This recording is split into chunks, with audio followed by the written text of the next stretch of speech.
हर हर महादेव।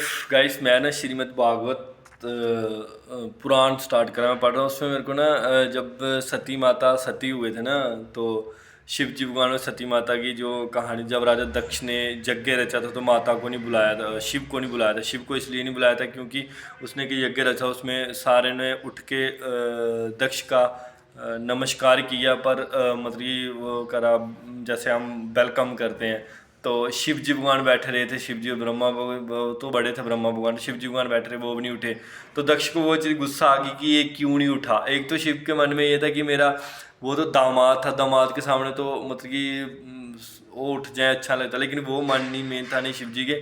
लेकिन दक्ष के अंदर ये था कि मैं इतना बड़ा यज्ञ वो करा है तो ये क्यों नहीं उठ के मेरे को प्रणाम किया, ये नहीं करा। तो उसको वो गुस्सा आया बहुत ज़्यादा।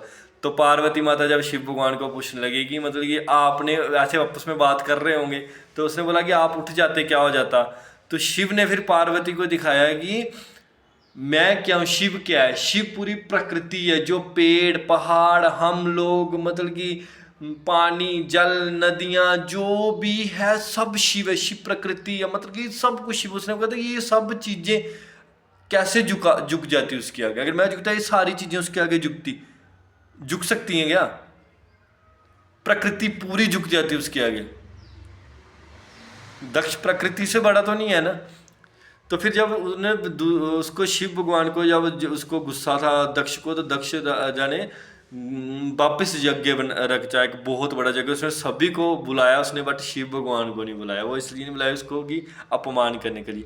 तो जब सारे देवता ऊपर से जाने लगे, बातें करने लगे, तो पार्वती ने सुन लिया। पार्वती बोलने लगी कि ये तो मेरे पिता के घर मतलब यज्ञ रचा हुआ है, सारे उधर जा रहे हैं, तो मेरे को शिव भगवान को बोलने लगी मेरे को जाना है ऐसे वैसे। शिव बोलने लगे मैं नहीं जाता, जहाँ पे मतलब कि वो नहीं हो तो मैं नहीं जाता, अगर आपने जाना है। उसने पहले समझाया, फिर उसको शिव भगवान ने ये चीज़ सोची। इसमें पूरा इतना अच्छा एक्सप्लेन करा, बट हम मूवी में बहुत सारी टीवी में देते हैं, उसमें कुछ और ही बताते हैं। उन्होंने शिव भगवान बोलते मैं हमने ये सोचा कि अगर मैंने इसको भेजा मेरे लिए तब भी नुकसान है, नहीं भेजा तब भी नुकसान है। अगर नहीं भेजा पार्वती गुस्से से शायद इधर कुछ ना कर दे, अगर भेज दिया तो वहाँ पे भी कुछ हो सकता है। तो इसलिए उसने कुछ नहीं बोला, शिव पार्वती माता चले गए। जब पार्वती माता चले गए, जब वो वहाँ पे सती हो गए जाके, जहाँ पे उसने देखा कि इतने मेरे पति का कोई आसन नहीं रखा हुआ, सिंहासन नहीं है बैठने के लिए बाकी सभी देवताओं के, तो पार्वती वहाँ पे जाके भस्म हो गई।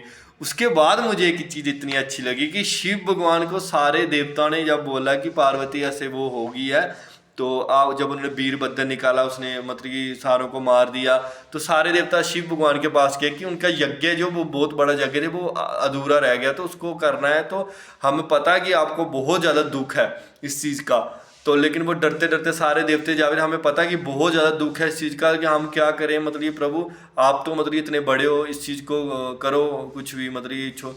तो शिव भगवान ने इतना प्यारा जवाब दिया, उसने कहा ये मूर्ख है, इसमें ऐसा लिखा हुआ है कसम से, दक्ष मूर्ख है, मैं उसकी बातों को इतना अहमियत ही नहीं देता, ना ही मैं उसको इतना अहमियत दूंगा, ठीक है, कि वो उसके बारे में इतना सोचूं मैं कि उसने क्या करा है। वो एक मूर्ख है, मुझे इतना नहीं सोचना उसके बारे में, ठीक है। वो जो मैंने उसको दंड दिया वीरभद्र, वो जो भी मैंने वो करा, वो मैंने इसलिए करा कि इसको अपने गलती का एहसास हो। बाकी मेरे माइंड में ऐसा कुछ भी मतलब कि वो नहीं है कि ऐसे लोगों के लिए मैं वो करूँगा। अरे भाई कितना बड़ा मैं वो चीज़ देख रहा, कितनी बड़े काम और कितना बड़ी मतलब कि दिल है। हम लोग तो उसी दिन खुद ही मारने लग सकते या कुछ भी होता। तो इसलिए बोलते हैं शिव भगवान भगवान ही होते हैं यार, इतने बड़े बड़े दिल। मेरे को ये चीज़ पढ़ के अंदर इतना मज़ा आ रहा है कि हमने हमने सोचा होगा कि मार देगा ये, बहुत शिव जी को गुस्सा होगा, शिव जी ये, हाँ गुस्से में उन्होंने वीरभद्र को निकाला। उसने बोला मैं तब भेजा था कि इसने जो मूर्खता करी है इसको उसका पता चले, बट मैं इतना वो नहीं हूँ कि मैं इसकी बातों को लेके बैठ जाऊँ ये वो। क्या माया परंपार है यार। हर हर महादेव प्रभु, हमें भी अपनी शरण में ले लो भाई, क्या माया आपकी।